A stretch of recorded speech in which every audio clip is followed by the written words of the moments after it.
Hey everybody, this is Pat, and in just a few days I'm going to be starting on my cross-country road trip with my Prowler. So today I'm going to go over all the things I've done to prepare the car and myself for the journey.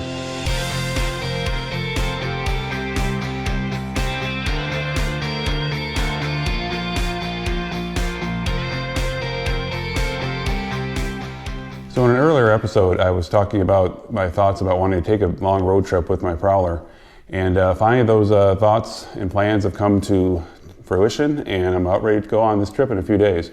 So this video I'm doing today is to go over all the things that I've done with the car and myself to prepare for it. Now the actual trip itself, I'm going to go over that in a second episode. Both these episodes I hope to release before I leave on my trip. Now for the videos that I plan to do during the trip, I'm not going to probably edit those during the trip. I'm going to try to actually get them all done when I get home. That's because during the trip I really want to focus on basically driving, also making sure I can just record as much footage as possible, and then also get adequate sleep and rest, as I've never done a road trip like this before, not even close. Not in this car, but in any car. So I want to make sure that I can physically be able to do this, and so taking the time to actually edit these videos is going to take too much of my time. So looking forward, hopefully you can see all these videos when I get back. So just a couple of things, and a reminder, if you have not yet subscribed to my channel, please do. Just click that red subscribe button. And also there's a little bell icon next to it. If you click that, that'll notify you when I get these other videos made, so that you'll know when they're online and you can watch them. I also want to tell you about my second channel that I have. It's called My Old Car. A few episodes ago I brought this up, and at the time I wasn't getting a whole lot of views, but for the past week to 10 days, my viewership on that has just gone up significantly. I'm getting a few thousand views per day, and a lot more than I expected. It's doing very well, and I will provide a link in the description below, and basically it's doing a lot better than this channel for the Prowler. That doesn't mean I'm going to stop doing these videos, not at all. I want, as long as I have this car and I have people that want to help me with the videos, I'm going to continue doing them. But I also need another line of income, and I'm hoping that if I can get more people watching my other channel, which is a little more mainstream, I can get, eventually start making some money on it. So that's my goal, but I still plan to do these videos, and when I get back I'll probably alternate between working on videos for both channels just to get them going. So again, I'll leave you the link in the description below, so please check it out. So as I said before, I'm going to actually go over the actual itinerary of the trip in my second video that I'll do. But in this one I'm going to go over all the stuff that I've done in the car and prepare for myself. I've got my trailer laid out here. I'll go over all the stuff, that's how I've packed it. All the stuff I did with the car, a lot of it came from advice that I got from other members on the POA. Again, that's Prowler Owner Association, prowleronline.com, if you haven't joined yet. And I did post something on there a few weeks back, letting everybody know I was going to take this trip. And I had several people come back to me and offer me suggestions on things I should do and bring for this trip. And I thank you very much for that. I'm going to go over those things here today. So the first thing I'm going to go over is something that I got from multiple people letting me know that I should make sure I check on or bring with me. And that are replacement transmission speed sensors, which I have here in my hand. Now, before I received this information from people on POA, I didn't even know these were a thing. I honestly had not had an issue with them, didn't realize it was a problem, but those that have been on many other road trips before and have done them for many years have said that these can potentially fail. Now, these speed sensors, there's one's called an input, one's called an output, and the ones I have in my hand are actually the ones that were originally in my car. I have since had them replaced. Now, I was able to buy a new set from my local auto parts dealer. It was an O'Reilly auto store. These are still relatively common to use because the transmission in this car, the basic design was in other Chrysler cars, so it's not as hard to find. The original ones obviously are no longer made. These are aftermarket, but again, they make aftermarket ones because the transmission is still relatively common. Now, these sensors can actually be accessed from the underside of the car. You can climb in under the back and reach them. And one of the people on the POA, Steve Clark, who you might recognize from one of my videos I did last summer when I was at Carlisle, he had told me that he had actually had to replace these many times and has gotten very good at it because he's had to do it so many times. And I did try to reach under the car, try to look at it myself, due to the fact that unfortunately many years ago I had neck surgery, and I tried to climb under there, and bending my neck around in there I actually felt it crack a little bit, and I wasn't too comfortable getting under there and doing that. And also not really sure what exactly on the steps, but I did then find there actually is a video online on YouTube, and I'll provide a link to it, where there is an owner, he did many years ago, where he does show at least one step of putting one of these sensors back into the transmission housing. And so what I did is I decided to go ahead and include this in my service visit that I had to my dealer. And I'll go over all their stuff that I had the dealer too, but this is the one thing we had them do. Now, I wanted to be able to go out in the shop and actually record the actual work being done, showing how to remove these and how to put the new one back in, just so I could use it in this video. Unfortunately, due to COVID rules, they would not let me do that. However, one of the service reps that I worked there, she was very kind to go out and take some video and some photos of the process while the tech was working on it. So I'm going to try to include some of that here in that footage here to show you what that was like. But again, this can be done with the car on the ground. You don't have to have it jacked up. It can be done. But again, if these do fail, what happens is that the car can go it'll go into what's called limp mode, basically meaning it won't go beyond second gear. And depending on which one of these things fail, your speedometer might also stop working. So this is something that other owners said has happened. They've had to swap these out. And so I'm actually going to make sure I've got the right wrench size, which by the way has to be a deep socket, 1 1/16 inch to be able to get around this thing. I'm going to bring that along with me so that, worst case, if that does happen, I will be able to swap them out. So again, my old ones still work. So I'm bringing these along as a spare, but I have new ones now in the car. So again, if you're taking a long trip, this definitely sounds like a good thing you might want to try. So the next thing that one of the owners suggested to me that I should bring along is a gas can, because there are going to be some stretches along the way that I'll be going through not very well populated areas, may not be a whole lot of places to stop and get gas. And if you do own this car, you know that you don't get a whole lot of miles between fill-ups. That's especially true if you're towing a trailer. I've towed it enough times to know I get maybe around 200 miles and then I need to start looking for a place to fill up. So I do have one of these big plastic gas cans that I was going to bring. I actually had thought of that, but then again, another owner, it was Steve Clark who brought this up, suggested I get a big metal one. And so I did order one. He gave me a suggestion on which one to get. Now this particular one, thankfully does fit in the trailer. I'll show you, otherwise I go through all the stuff that's in my trailer, I'll show you how that fits in there. It's a little tricky to get the spout on, to remove the cap and get the spout on. It's difficult, but I did finally figure it out. But this is heavy duty, like industrial strength. And so, and one thing another owner did suggest to me, I think it was Ed Monahan brought this up, was to make sure that when I do fill up that can, to not fill it up all the way. It's a 5-gallon gas can, but I don't want to fill it up all the way, maybe like 4.5 to be safe, because the heat that it'll be experiencing in the trailer, gas can expand, and you need to give it a little bit of room for that. But this is something just as a peace of mind thing, to make sure that I have the gas when I'm going through, some places I'm going to be going through is through the desert, through Texas and Arizona, New Mexico, Utah, that sort of thing. And so it's definitely going to give you some peace of mind knowing I've got the extra gas with me. So one of the other things that was brought up that was suggested that I bring, which I'm not, but I'm going to explain why in a moment, was to bring a spare 20-inch tire. Now I don't have the room for that. Even if I had one, I don't really have room with all the stuff I want to bring with me to put in my trailer. But apparently this has come in handy for some people due to the fact that if you did have a blowout and you had to go get it repaired or get a new one replaced, most tire shops are not going to have the size rear tire that this car has. A 20-inch 295 width is not real common. So there were some suggestions that I bring one of those along. Now the front one is a pretty common size, so usually they would have that, but not the back. Now again, I don't have room for it. I've got several cans of Fix-A-Flat that I'm going to bring. I've got a jack I'm going to bring with me and all that, so if I need to get it up, I have that option. But if it's a complete blowout where it's torn, I guess I'm out of luck. Now, that kind of leads into my next topic here, and that would be roadside assistance. Now, something that some people brought up is said, well, do you have AAA? Well, I don't. But what I do have is my insurance that I have for my Prowler is through Hagerty. Now, this is not a promotion for Hagerty. They're not paying me or anything like that for it. And to be honest, since I've not had to use Hagerty for any kind of claim, I don't know whether or not they're the best one out there. You really don't get to know if an insurance company is really good until you actually have to use them for a claim. So far they've been fine, but again, I've not actually had to use them for that. But what I do have with them, I'm part of their drivers club, which allows you to have roadside assistance. And I had the basic plan with it, which would offer like 15 miles worth of towing. considering this trip, I'm going to need more than that if something does happen. So I bumped it up to the next level, which is like 60 miles.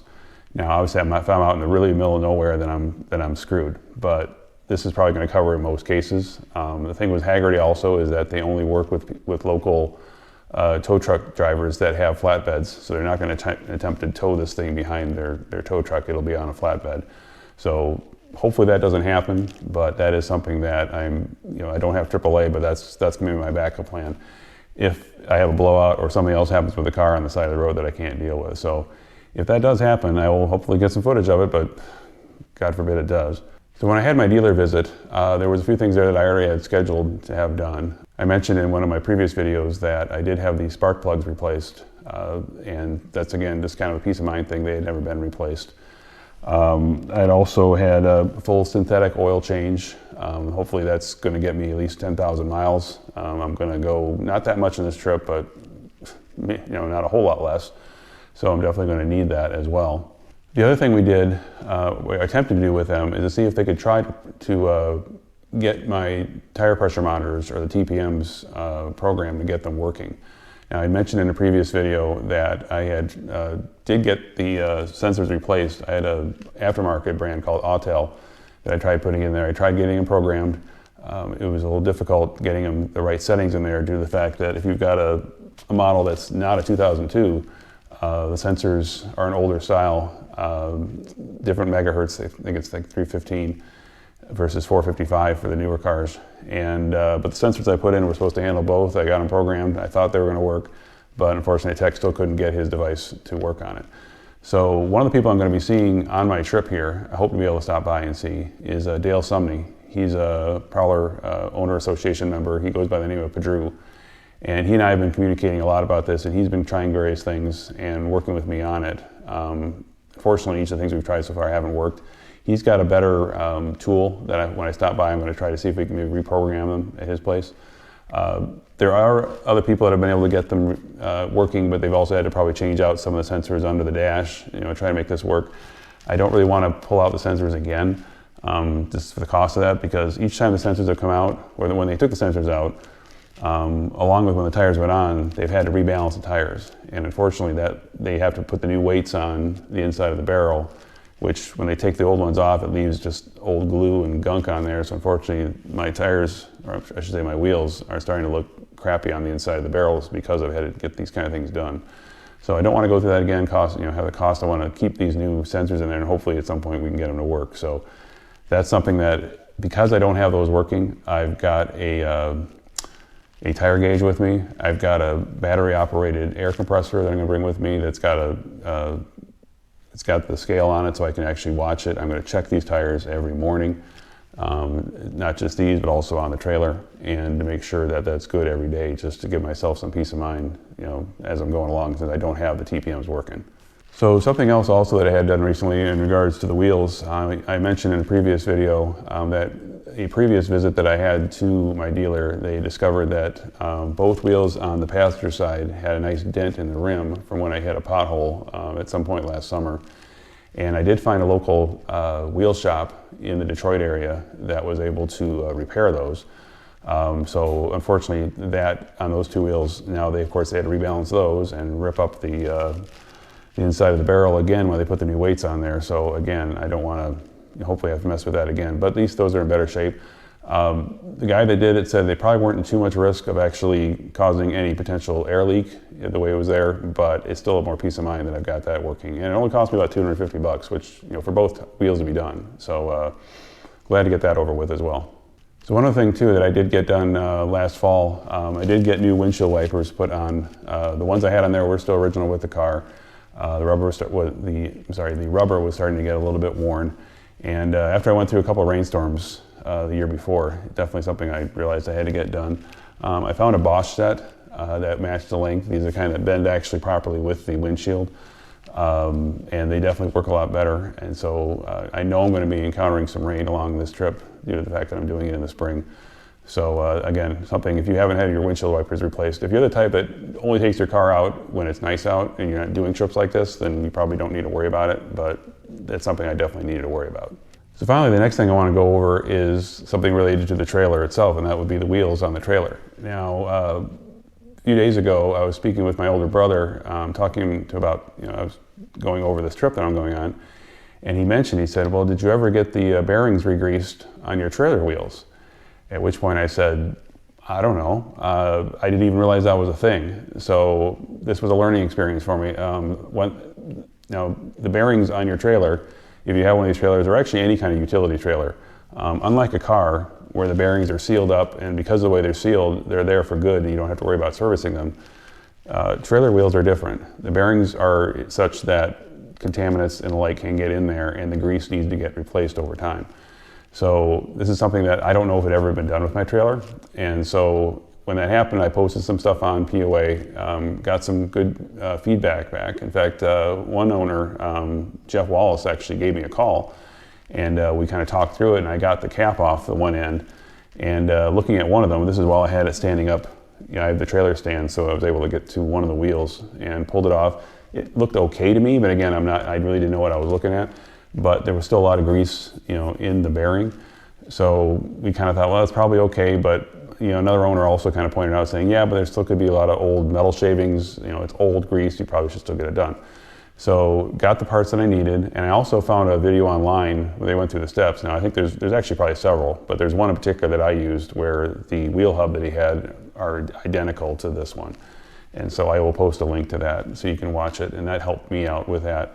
And so the other day I went over to my brother's house, and I did all the work. He just basically, observed because he's done it before as well. And was there, my son was there also, and we worked on it together. And what I found was that when I first started working on the wheel, that was not the one that I was working on when I had it here in my garage. And so this other one, it took a lot longer to get the cap off. It was kind of rusted on.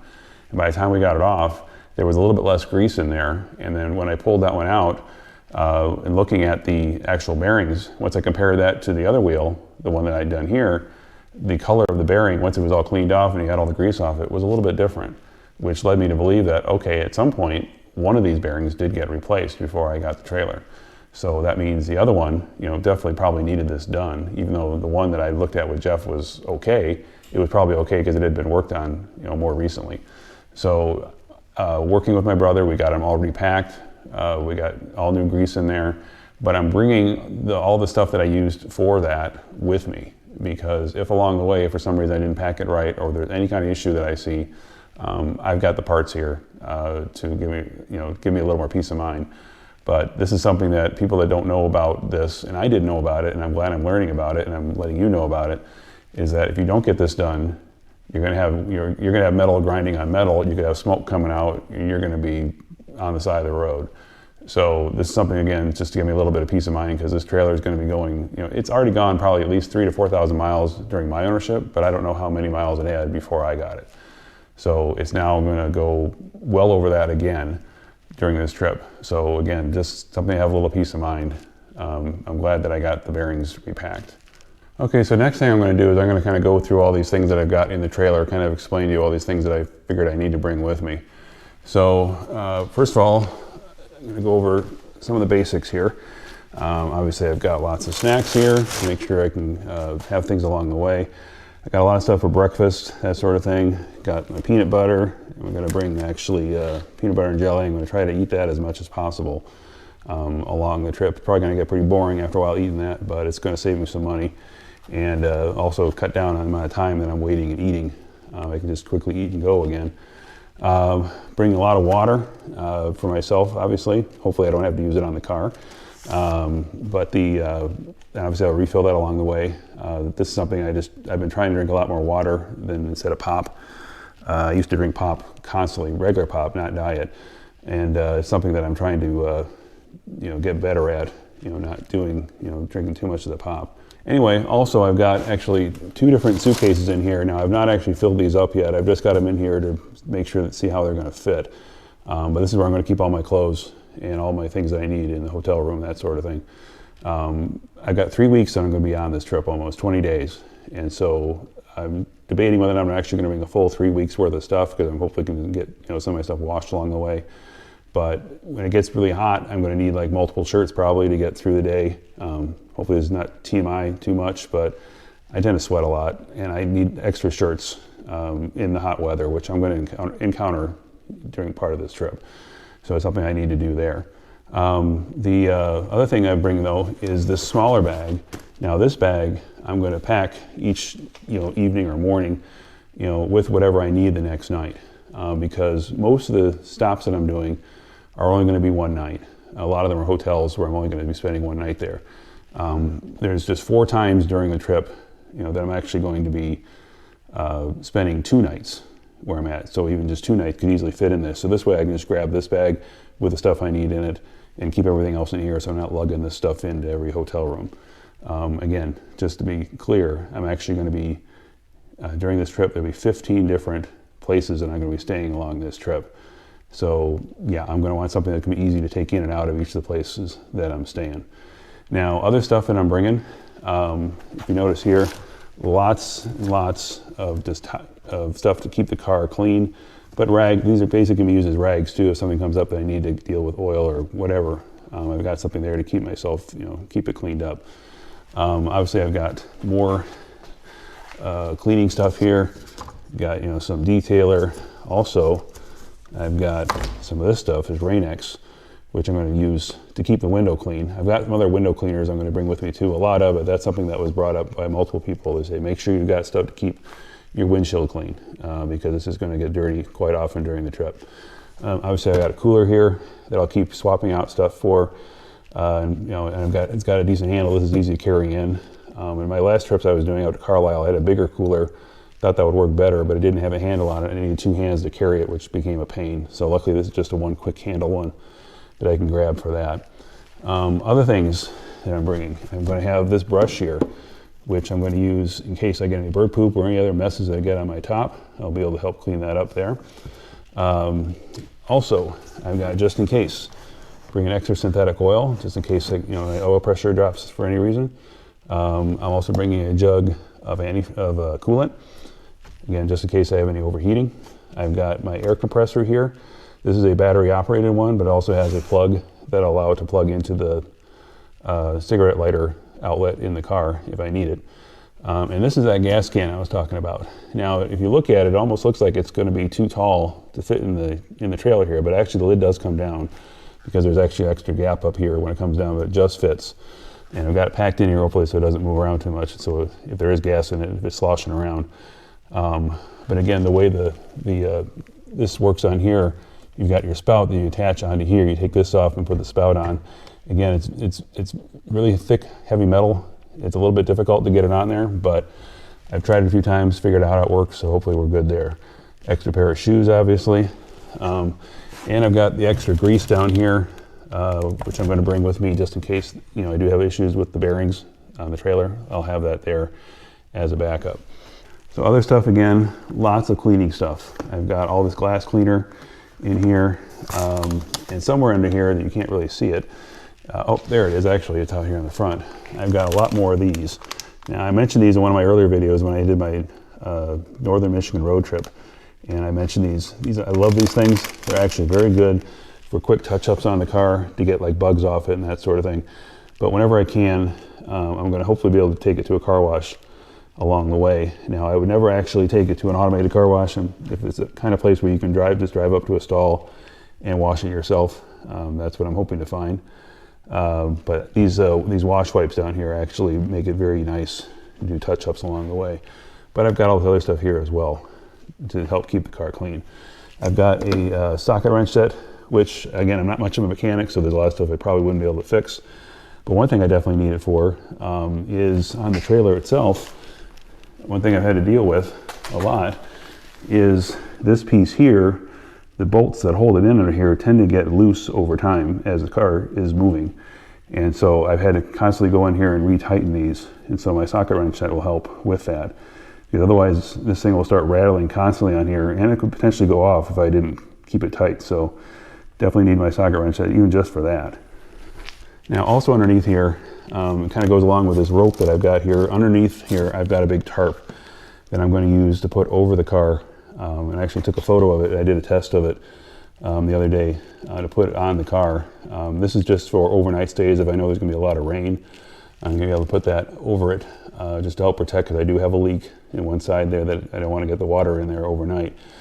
Unfortunately, it looks a little sad when it's on there. It kind of looks like the poor thing's got a shower cap on, but it's just to give me, again, a little more peace of mind. And also underneath here, buried under there, but I've got one of those big tire wrench, one of those big crosshair things that you use to take your lug nuts off. So I've got that buried under here too, though, but I've got one of those if I need it.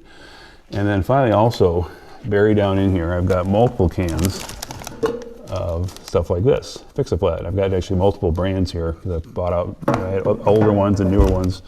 Bringing those along. Now there has been people that have talked about the fact that that might mess up your TPMs, but at the moment my TPMs don't work properly anyway, so I'm not really worried about it. But other ones in here, some people say that's an issue, but the brands here say they shouldn't be. So, but honestly, once you're stuck on the side of the road, you don't really care. You just want that thing to work. So hopefully I don't need to use those, but they're there. Obviously a spare pair of shoes, and I've got some work gloves in here so that if I do need to work on the car, but most importantly, like if I do have any overheating issues, that I won't burn my hand off if I try to take the cap off the radiator. So that's just again for a little bit of safety's sake there. And then down in here, I've got a few other tools. I've got a bunch of screwdrivers down there, and other tools that I'd use when I was trying to take the trailer wheels and fix the bearings. So I've got some of those tools along here as well. So something else I got here, forgot to mention, there's actually this tray. It's a little hard to pull out of here, but the name of it actually is called Stupid Car Tray. This is actually designed to sit on your passenger seat, and it's got just legs on this one side so that when you set it on the seat, these legs would go towards the back of the seat. But what I found is that in my car, just because of the angle of the seat, that this is still somewhat of an angle when it's sitting in the seat. So I'm not sure how much I'm going to use it there, but actually I think this will work actually as a work table. If I'm on the side of the road, I can just set the thing up here and put the legs down here and put my laptop on it, and actually be able, if I need to quickly transfer some files or video or whatever, I'll be able to work on it. And also right here, you may notice, is a chain and a lock for this trailer. Whenever I need to take the trailer off, I'm going to be taking it on and off quite often due to the fact that if you ever try to back these things up, it's nearly impossible. And so whenever I'm parking someplace, I may need to take it off to be able to get the car back out. And so, or if I'm going to stop at a hotel and need to go to the store or whatever, I don't need to tow this trailer along. I can use this to tie it up to a tree or a pole. And then overnight, I can either tie it to that pole, or I can even chain it to itself. Put the chain through the both wheels, or chain it up to the car. So again, this is not real thick chain, but it's a deterrent anyway to make sure people don't. Anybody seeing this thing probably isn't even going to know what it is, but it's still a little peace of mind to make sure you don't lose your trailer.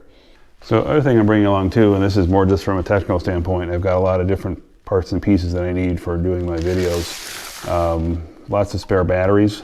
And that just reminded me of something, speaking of batteries, that I forgot to mention. I also brought along with me is this thing here. This is actually a portable battery jumper.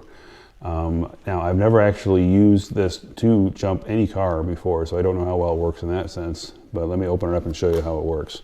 So actually, these are the parts when I open the thing up here. This is the actual battery. It's this big block here. Now, the nice thing about it is that it's actually got all these options on here to allow you to even plug in other equipment that you've got. It's got USB cords here. It's got other ports here, like I can plug in my laptop. Back here comes with all the different parts here, the things you can plug into your battery. You can plug this thing into your car to keep it charged. And it's also got a little display on here, and it's got a little flashlight on it. Now you got to make sure you keep this thing charged. I was keeping it in my other car for a while and kind of forgot about it. When I plugged it in, it said that it had 100%, so I'm like, oh, that's cool. But then I actually started trying out a couple things on it, and the battery level dropped really fast because I hadn't been charging it over the last few months. So got to make sure you keep these charged up. I have charged this one up, so it's pretty good, and I'm going to keep it charged during the trip as much as possible. So again, I've not actually had to use this on the car or any car, so I don't know if it actually will work, but that's why I can't necessarily promote it, but I'm just letting people know I am bringing this along just as a safety precaution. Another thing I'm going to bring along here, I don't know if I'm going to need them, but typically if you ever go on a trip and you're going to be potentially convoying with other Prowler owners, it's good to be able to keep in touch with each other, so I do have these little walkie-talkies. You keep them on the same channel, and you guys can usually, as long as you can be like a mile apart, and they can just hopefully still work. So this will be good if I go out with some of the other guys riding with their cars. So if you ever do want to do one of those kind of trips, I mean, yeah, we have cell phones, but this is quicker to be able to just push to talk, to be able to reach somebody as you're going along. So bringing these along as well. And also, just to help keep my stuff plugged in, I'm going to bring one of these here. I found this extra power strip, which also has these ports in the back for all the USB, so I'll be able to plug in all my other batteries, everything else to keep everything charged. One thing that always gets me kind of freaked out is if I'm starting to run out of power. I tend to have a little bit of battery anxiety, so this will help relieve that by bringing this along and get it plugged in all the time. Plus, I also have this one here, which I have keep batteries in, which these batteries I use for the wireless mics that I'm actually using right now, to keep them charged as well. So finally, the last thing I want to talk about in this particular video is something else that I did have at least one person ask me about, and I'm sure others may ask me about it, and that is whether or not I've gotten my COVID vaccine. I'm going on a long trip here. I'm going to be interacting with a lot of people, and just so people know, when I leave on this trip, it'll be exactly 2 weeks since I got my second dose, so I should be good to go. Now, just to make it clear, I'm not announcing this because I'm trying to push people should get vaccinated or any kind of agenda or any of that kind of crap. That's not the point. I'm letting people know about this just because of what I said, that I'm going to be encountering a lot of people that may want to know if I was. Myself and my wife have been vaccinated. We both have pre-existing conditions. I was in the hospital for pneumonia several years back, and it really messed up my lungs. And she's got different autoimmune diseases that keep her from, it could really affect her as well if she was to get sick. So we had to do it, in our opinion. But again, I'm not trying to push other people to get it. I just want people to know about it so that if I see you out on the trip, that I feel that I'm safe now. And if you have any issues with that, now you know. So let's leave it at that. So that's it for this video. In the follow-up video, I'm going to actually start going over my whole itinerary and let you know every place I'm going and who I'm all going to meet. So I'll see you then.